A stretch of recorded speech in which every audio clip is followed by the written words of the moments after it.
Hello and welcome to another episode of A House in France. This is episode number 13, recorded on the 21st of December 2011. So therefore it's our last episode of the year.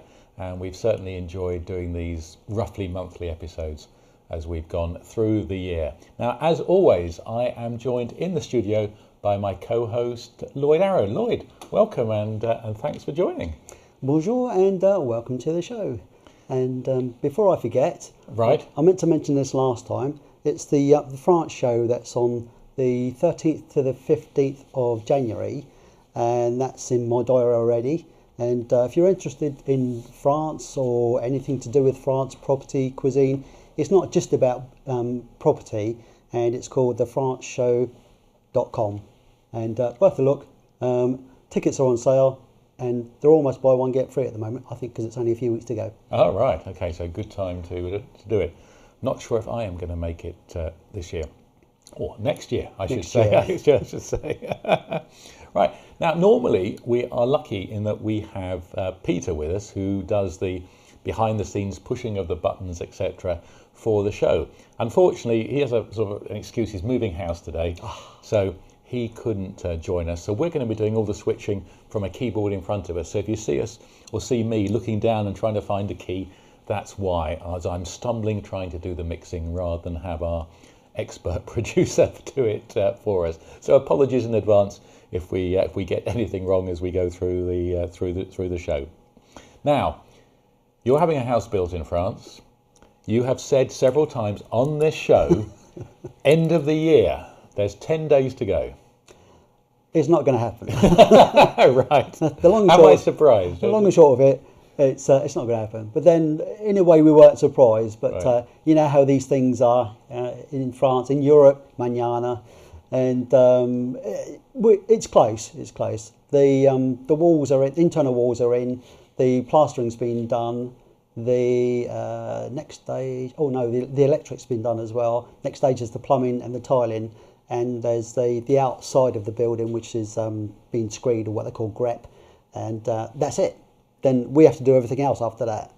So, in the spring? In the spring, yeah, in the spring. So by the time you next go out, which will be? Hoping to go out in Easter for a couple of weeks. Okay. Paintbrushes in hand. I was going to say, that'll be the time. And you're going to take the paint with you? You're going to drive and take the paint? It's already stocked up in the garage. Probably the sales is a good time to get paint. Well, I hope it is finished. I look forward to seeing it sometime. Maybe we will come down sometime during the year and have a look. We'll have an episode out there. Yeah, we should do that. Do some recording out there.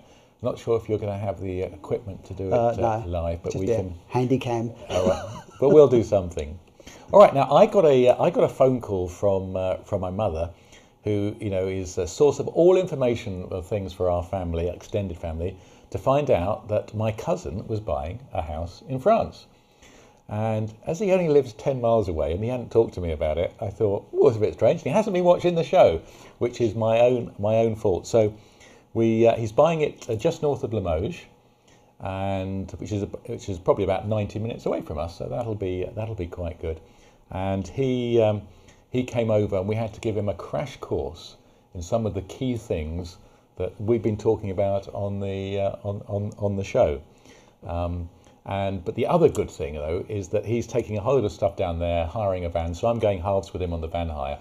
And all those things that we've been saving for a suitable time to take down there, we're going to be able to take down at the end of January.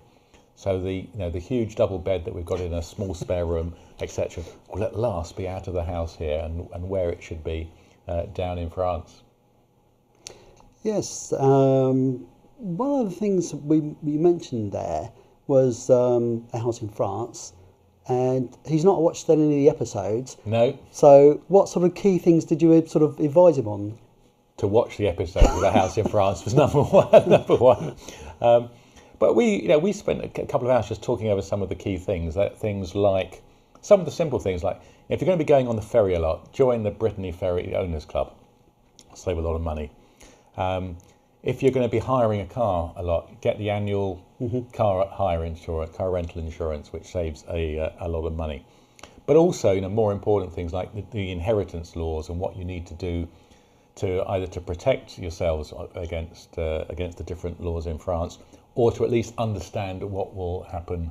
Should anything untoward happen, the people understand what's going to be happening. And I guess the other thing was just information on documentation. Make sure you take everything with you. Your marriage certificate, your birth certificate, your passport, copy of recent UK bank statements to prove who you are for money laundering regulations, copies of utility bills, and it's like opening a bank account in Yes. France. I mean, it's getting pretty tough in this country now, it has to be said, but it's even worse in France. And you want everything in triplicate. Yeah, and then they go away and then they take another set of triplicate photos of this and photocopies and annotate it all, etc., etc. Then if you're very lucky, they might let you open a bank account and you have to pay them for the privilege. I never quite understood that. So they were the things that we really talked about. But the other thing I said to him, even though they're buying a place that is, that has been, restored and done up to apparently quite a high standard, is keep a good record, which brought us on to the subject, our main topic for this show. That's right. Many people might not think of it, but it's a great idea, especially if you're building a house, renovating, or it's a project of any description, is to keep a record. And there's a number of ways you can do this. That's right. There are a number of ways, and we have been very pleased that we've kept a record over the years, and in fact, we have used it many times to save ourselves when we've come across a problem. So I have tried to take photographs before, during, and after any of the big pieces of work that we have done, and I can tell you that many a time have I gone back to see where exactly did I run all those electrical wires? Where did I run those pipes? Because you have an approximate idea, but when you're about to drill into a wall that you've done or whatever, it's always a good idea to know exactly where everything is. And so it's really useful as you go forward to make sure that you don't make mistakes. And it's also very good as a reminder, because if you're doing a big project like we are year 6 of a 10-year project, and you tend to only think of the things that you've got left to do. You don't think about what you have done. So just to go and spend some time and seeing all that we've got, when we're more than 50% of the way through, but you don't think that when you think, I've got to redo this floor, I've got to finish off this, putting the paving around the pool, or, it's lots to do. But when you see what you have done, actually, I'm making progress. Yeah, one of the good ways you can do this is by creating a blog, which is effectively an online diary. And there's a number of options that you can do this with. One is basically, there's a couple of websites. One's called moonfruit.com. The one I'm going to show you in a minute is called blogger.com, which is part of the Google empire. With that, it's quite simple to, you can see by the interface, you just set up your own username, password, etc.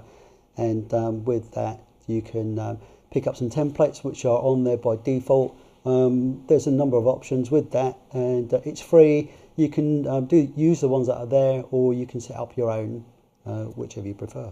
Yeah, and a lot of people are using Blogger. A lot of other people are using WordPress. We use WordPress here on the TTFN TV website and the soon-to-be launched House in France own website. And it is a great piece of software, very, very popular. Lots of people write add-on modules, so if you want to do something special, there's probably a way of doing it. But it can also be very simple to do. So if you just want, once it's set up, you can literally log into it, put in a title, add some photos, type in your words all around it, and there you are. You have a post on your website. Or you can make it as complicated as you want, and as I'm doing at the moment, you can move things around by pixel, and you can decide exactly how you want things to be shown. So if you go to WordPress, if you haven't heard about WordPress, wordpress.org, there's lots of information there about it, and it's particularly useful if you have your own website, and in fact most ISPs who provide websites will install some common software for you and WordPress is normally one of the bits of software that they will install, and I can recommend it, as can millions of others. One thing we should point out is that with WordPress and Blogger.com, you don't have to pay any hosting fees or anything like that. It is literally, you just sign up for it and away you go. So there's no cost involved from that point of view. Yeah. Now on WordPress, you're right. I mean, you can either run your site on WordPress, or you can run your own instance of WordPress on your own website. So if you have your own website, you probably know all of this already, but if you, a lot of ISPs, you say, I want a website and I want to use WordPress, and it's either very simple to install or they'll install it for you, and then you are off and running. Now, on the website that we've kept our online diary or record, which is dordognretreat.co.uk, we actually use Drupal. But I wouldn't recommend Drupal for somebody unless they were pretty computer literate. Very powerful, allows you to do all sorts of things. But if I was doing it again now, I'd move to WordPress. And perhaps one day when I find a way of moving it all simply to WordPress, then that's what I'll do. Then I keep everything on WordPress, and I only have to learn about one particular platform rather than having the couple that I have to maintain at the moment. And again, if you're using these online blog sites, then before you publish your article, make sure you read it again. After you thought you've read it again, and then read it again.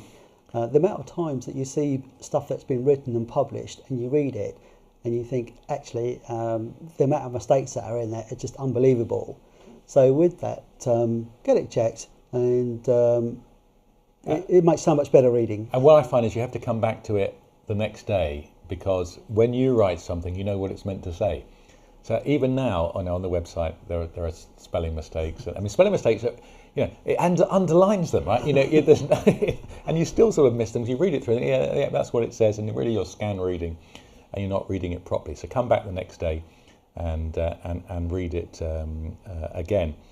But while it is, while it is good for other people to come and look at your website, I mean, we really kept our website, our blog, just for us. I mean, it's not really there for other people to, it's not written for other people, but we do get people who come along. We've made contacts with people in the area, and people send us emails. So it's good. It is a great thing to do, and I find it very, it's a real boost when I think, oh no, I've got to go and do this. But to see what you've already done is great. The other thing you can do with it is you can make them as public or private. So with certainly with Blogger, you can actually set it up so only a list of people that you assign can actually look at it, which I've done for one site, but then I've got a public one as well, which everyone can read. Yeah, and on WordPress, if you want to, you can have a public bit and some things that are private. So, if you've got your photos that you might not want everybody to see, but sort of holiday type photos, but you want to let the family see them, then you can make some sections private, and you can put all that information in there, and it's not that difficult to do. So I would recommend really strongly keeping a record of sorts, and a blog is a great way of doing it. Right, so we also talk on each episode about websites that we think might be of interest to people. And I've come up with a website that, again, for this episode. And the only reason I come up with it is because I use it a lot. And Lloyd has reminded me that I've already talked about it. So apologies. But we do use it an awful lot. And that is a website which is called holidayautos.co.uk. And the reason that it always springs to mind is that whenever we fly to France, this is the website where we every time find the cheapest deals on car hire from the airport. If somebody has an idea where you can get even cheaper deals in France, do let me know, because we hire cars quite a few times each year. But I can really recommend holidayautos.co.uk. The one I've chosen is just an example by using WordPress. It's called Vanessa France, And with that, it just gives you an insight to what you can do. This particular one is just an online diary of events of someone who's actually just living in France. So it's not specifically about construction, it's just someone's point of view. It's quite nice in that it gives you an idea of what it's like to actually live out there. For those of you that have just been for holidays and are thinking, well, actually what it's like to live out in France there. And all of these links that we've talked about will be on the show notes on the website, which is www.ttfn.tv. And you can click on the House in France button and go down to episodes, and then they will all be listed there. And if you have only just come across us, you can go there and watch the previous 12 episodes. Perhaps you want to skip the first one or two while we were getting the hang of it. And most people say we're still getting the hang of it, and we try. We do this for fun, not for any other reason. We also try and give a tip for on each show, and I've mentioned it a couple of times. And I think the biggest tip that I can give is take lots of photographs if you have a house in France, especially if you're doing a renovation or a new build. I know you've come back with loads of photographs. We have thousands of photographs from over the 6 years, and you do just forget these things. And a picture, a picture paints a thousand words. Yeah, is it's absolutely true. And there are things that we just plain forget. I go back sometimes, just flip through them, and I think, my goodness, there used to be a hedge there, or there used to be that. Do you remember what that looked like? Oh, that was a mistake. We shouldn't have done that. But take as many photographs as you can. They are cheap with, digital photographs don't exactly cost very much.